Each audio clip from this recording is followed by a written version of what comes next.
আসসালামু আলাইকুম প্রিয় শিক্ষার্থী বন্ধুরা, আগামীকাল তোমাদের বাংলা প্রথম পত্র পরীক্ষা। এখন কথা হচ্ছে, তোমাকে সর্বপ্রথম টিচাররা হলে যাওয়ার সাথে সাথে এরকম একটা পেজ দিবে। তুমি প্রথম দিন সময় পাবা না। তোমাদেরকে ভিডিওটা বেশি লং করবো না, কারণ তোমাদের সময় নষ্ট করবো না। তোমাদের যেগুলা না জানলেই না হয় আজকের এই ভিডিওর মাধ্যমে আলোচনা করব। প্রিয় শিক্ষার্থী বন্ধুরা, বলো, এরকম একটা পেজ দিলে সর্বপ্রথম তুমি কি করবা? রোল নাম্বার আর রেজিস্ট্রেশনগুলো এখানে লিখবা।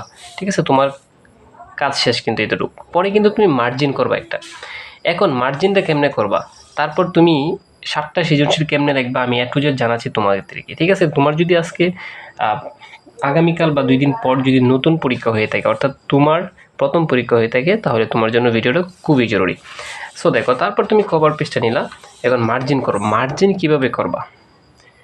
লাল কালি দিয়ে করবা, নাকি কালো কালি দিয়ে করবা, নাকি পেন্সিল দিয়ে করবা? এটা নিয়ে দিদা আমি 1 নম্বরে বলছি এটা। প্রিয় শিক্ষার্থী বন্ধুরা, তোমরা সবাই কি করো? সবাই এই যে কালো কালি দিয়ে মার্জিন করো। দেখো, কালো কালি দিয়ে মার্জিন করলে কি হয়, দেখো আমি এটা মার্জিন করলাম কালো কালি দিয়ে। এটা আমি মাত্র তোমাদের জন্য মার্জিন করলাম, আর এটা হচ্ছে পেন্সিল দিয়ে করলাম। কালো কালি দিয়ে কেউ মার্জিন করবে না, একটা কারণ আমি প্র্যাকটিক্যালি দেখাই। দেখো, তোমাদের খাতাটা সৌন্দর্য নষ্ট হবে। খাতার যে সৌন্দর্য, এটা একদম নষ্ট হয়ে যাবে। ঠিক আছে, দেখো এই যে কালো কালি জমছে, আবার এখানে দেখো কালো কালি জমছে। ঠিক আছে, আবার এখানে দেখো কালো কালি, এই যে আমি এখান থেকেও দেখাই কালো কালি। এই খাতাটা একটু অসুন্দর হয়ে যায়, কিন্তু তুমি যদি পেন্সিল দিয়ে করো কত সুন্দর খাতাটা।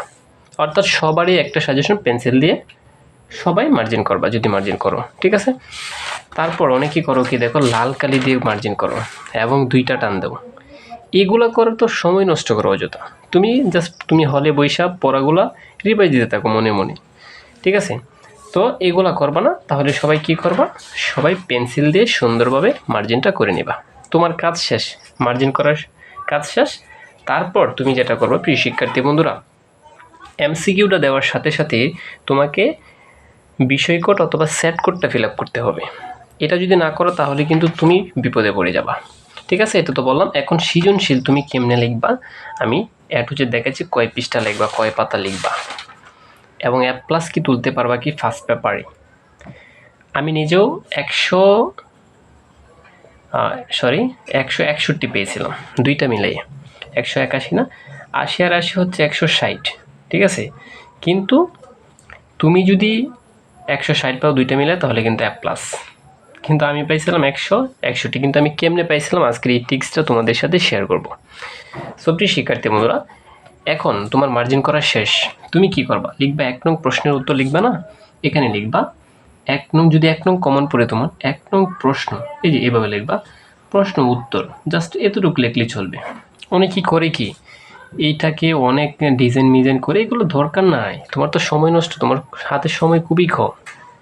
জাস্ট 1 নং প্রশ্নের উত্তর লিখে একটা টান দিবা, এত দরকার নেই। এখন তারপর তুমি খ নংটা লিখবা এখানে, লিখার পর এভাবে তুমি একটু সিস্টেম করতে পারো। তারপর লিখবা উত্তরটা সেখানে। ঠিক আছে প্রিয় শিক্ষার্থী বন্ধুরা, এখানে লিখবা। এখন এই যে উত্তর লিখলাম, ধরো প্রথম প্রশ্নটা আসছে, কাজী নজরুল ইসলামের জন্ম কত তারিখ? কাজী নজরুল ইসলামের জন্ম কত তারিখ, ধরো এটা আসছে। অথবা রবীন্দ্রনাথের জন্ম কত তারিখ, অথবা বাংলাদেশ স্বাধীন হয়েছিল কবে, অথবা বঙ্গবন্ধুর জন্ম তারিখ কবে। ধরো আমি লিখলাম বঙ্গবন্ধুর জন্ম, তাহলে বঙ্গবন্ধুর জন্ম কত সালে। তুমি কিন্তু সাজিয়ে লিখবা যে জাতির জনক বঙ্গবন্ধু। প্রিয় শিক্ষার্থী বন্ধুরা, ধরো তুমি এটা লিখছো, বঙ্গবন্ধুর জন্ম তারিখ 17 মার্চ 1920। এটা লিখছো না? দেখো, তোমার কিন্তু অন্ততপক্ষে 1 মিনিট বা 30 সেকেন্ড বা 40 সেকেন্ড সময় যাবে। কিন্তু তোমার এটা লেখার দরকার নেই। যে বঙ্গবন্ধুর জন্ম তারিখ এই পর্যন্ত লেখার দরকার নেই, শুধুমাত্র তারিখটা লিখবা জ্ঞানমূলকের জন্য। আমি তোমাকে টিক্স বোঝাচ্ছি। 7টা সৃজনশীল না, তুমি 7টা সৃজনশীল লিখতে পারবা আমার টিক্সটা অবলম্বন করলে। সবাই লিখতে পারবা। যে কোনো পরীক্ষায় 7টা সৃজনশীল লিখে আরও 5 মিনিট তোমার হাতে থাকবে, এটা কেমনে সম্ভব? আমার থাকছিল। এজন্য তোমাদেরকে আমি টিক্সগুলো বোঝাচ্ছি। প্রিয় শিক্ষার্থী বন্ধুরা, তার মানে তুমি কি লিখবে? শুধুমাত্র এটা, এই যে এটা বাদ, জাস্ট এটা শিখবা। তো এটা লিখবা, মানে মেন কথাটা লিখবা জ্ঞানমূলকে। তারপর তুমি এখানে লিখবা 2 নং। 2 নং দিয়ে এভাবে লিখলাম। তারপর এখানে উত্তর লিখলাম। ধরো তোমাকে বলছে, এই যে এগুলো ডিজাইন, আমি যে বলছি এগুলো ডিজাইন তোমার হাতে যদি সময় থাকে তখন করবা। এগুলোর জন্য স্যার তো তোমাকে নাম্বার দিবে না, নাম্বার দিবে তুমি লিখলে। আচ্ছা, তারপর এই প্রশ্নটা কতটুকু লিখে সবাই আমাকে প্রশ্ন করেছিল এবং আমাকে বলছে স্যার আমাদেরকে বলেন এই প্রশ্নটা কতটুকু লেখে। দেখো, প্রকৃতপক্ষে নিয়ম হচ্ছে এই প্রশ্নটা এই পৃষ্ঠা লিখবা এবং ওই দিকেও চলে যাবা। এই পৃষ্ঠা তো আসবা, কিন্তু অনেকেই তো এই পৃষ্ঠায় ভরতে পারে না। এইটার টিক্সটা আমি বুঝাই। ধরো তোমাকে বলছে যে বঙ্গবন্ধু সম্পর্কে একটা টিকা লেখো, জাস্ট এটা। এখন বলো যে স্যার কিছু বঙ্গবন্ধু বলে কেন, ধরো সোনার তরী কবিতা, হ্যাঁ ইসিসিতে সোনার তরী কবিতা, যে তোমাকে বললো যে সোনার তরী কবিতার মূল বক্তব্যটা কি, ঠিক আছে। তো তুমি জাস্ট এখানে একটা স্টেপ দিতে পারো। ধরো প্রথম সংজ্ঞাটা দেখবা, প্রথম তুমি সংজ্ঞাটা লিখবা, যে কোনো কিছুই বলুক, ঠিক আছে। যেমন সোনার তরী কবিতাটির লেখক হলেন রবীন্দ্রনাথ ঠাকুর। তারপর সোনার তরী সম্পর্কে বিস্তারিত লিখলাম। এখন তোমাকে বলতে পারে তাহারই পরিমণি কবি কেন বসন্তকে বরণ করিয়া নেয়নি। তার মানে তুমি জাস্ট মেন ইম্পর্টেন্ট লাইন লিখলা, যে প্রথম অবস্থায় যে কবি বসন্তকে বরণ করিয়ে নেয় না, এর কারণ হচ্ছে কবি তার স্বামীর শোকে। এতটুকু জাস্ট লিখলা, এটার জন্য তুমি কিন্তু 1 পেয়ে যাবা, ঠিক আছে। তো আমি তোমাদেরকে যে সাজেশনটা বলবো, যদি প্রশ্নটা বড় থাকে, বানিয়ে লেখার সিস্টেম থাকে, তখন এই পৃষ্ঠা লিখবা পুরাটা, দেখছো, এটা পুরাটা লিখবা। লেখার পর ওই দিকেও চলে যাবা। তো এটা হচ্ছে একটা টেকনিক। এখন হচ্ছে তুমি যে ঘনং লিখবা, ধরো এখান থেকে শুরু করছো, পরের পৃষ্ঠে আসছো, এই যে ঘনং কিন্তু এমনি লিখবা। আচ্ছা, আমি এখানে তোমাকে শেখাচ্ছি কেন, এখানে লিখবা। এখানে লিখলে দেখো একটা লাইন তোমার বড় হয়ে যাচ্ছে, অর্থাৎ একটা পৃষ্ঠায় তো 12 থেকে 14টা লাইন লিখতে হয়। তোমার তো 1 লাইন এখানে চলে যাচ্ছে, স্যার কিন্তু এটা হিসাবে নিবি। এটা একটা টেকনিক, আমার প্রত্যেকটা ভিডিওতে প্রত্যেকটা টেকনিক, ঠিক আছে।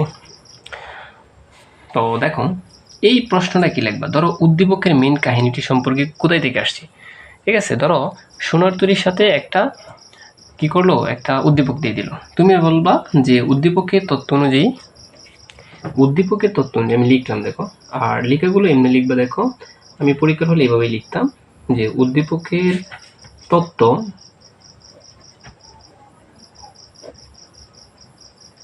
অনুযায়ী। আমি কিন্তু খুবই স্পষ্ট লিখতাম এবং আমার লেখা এত সুন্দর না, তোমরা দেখতেই পারতেছো। উদ্দীপকের তত্ত্ব অনুযায়ী সোনার তরী,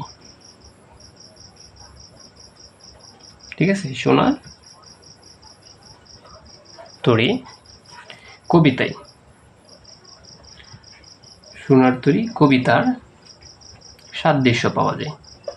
ধরো জাস্ট এতটুকু লিখলাম, পাওয়া যায়।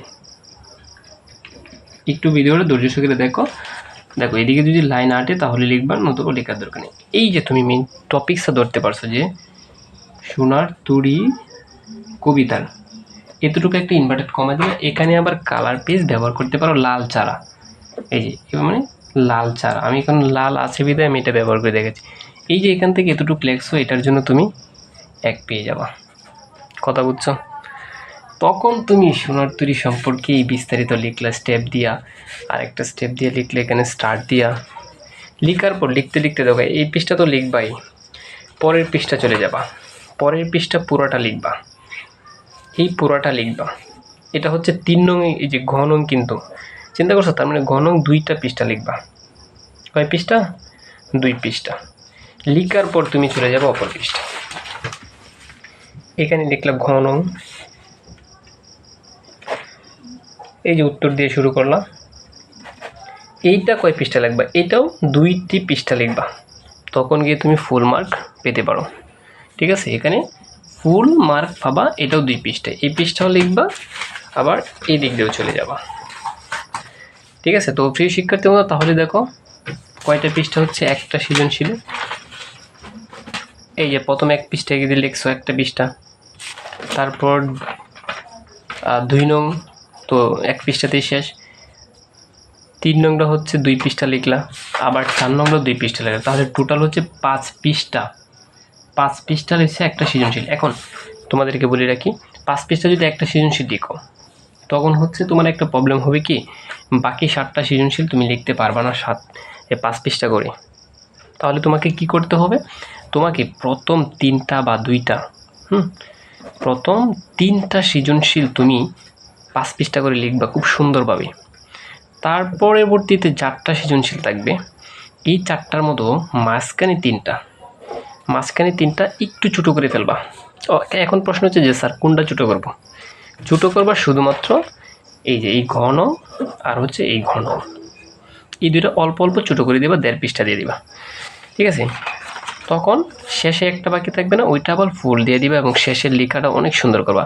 প্রিয় শিক্ষার্থী বন্ধুরা, তোমাদেরকে আমি বলি, সৃজনশীলে তুমি যদি ভালো করতে চাও, প্রথমটা একটু ভালো করে লিখবা এবং শেষেরটা একদম শেষে সৃজনশীলটা খুব সুন্দর করবা লেখাটা। অনেকের লেখার সমস্যাটা হচ্ছে কি, প্রথম খুব ভালো অবস্থায় লিখে একটা সৃজনশীল 40 মিনিট যায়, 30 মিনিট যায়, এর পরবর্তী থেকে একটা সৃজনশীলের জন্য মাত্র 2 মিনিট বা 3 মিনিট পাই, বা সর্বোচ্চ 5 মিনিট পাই। তখন সে আজে বাজে লেখা, যত সব লিখে লেখাটা খারাপ করে, এইটাই তুমি নাম্বার পাবো না। আমাদের খাতা দেখার এক্সপিরিয়েন্স থেকে বলতেছি, আমরা যখন খাতা দেখি তখন হচ্ছে তোমার, যেমন একজন টিচার যদি ভালো করে তার খাতাটা লক্ষ্য করে, তাহলে সে অনেক ভুল পাবে। তাও কোনো স্টুডেন্ট যদি লেখার ক্যাটাগরিটা ভালো থাকে, আমি বলি না যে লেখা সুন্দর, লেখার ক্যাটাগরিটা যদি প্রথম আর শেষ অবস্থায় ভালো থাকে, তাহলে কিন্তু খাতা দেখার আগ্রহটা ওই টিচারে পায় বেশি। প্রিয় শিক্ষার্থী বন্ধুরা, খাতা দেখা এবং খাতার বিষয় নিয়ে তুমি কীভাবে সৃজনশীল লিখবে, এই বিষয়ে যদি কোনো তথ্য জানা থাকে, অবশ্যই আমাদেরকে কমেন্ট বক্সে জানিয়ে দিতে পারো। দেখা হবে অন্য একটা ভিডিওতে।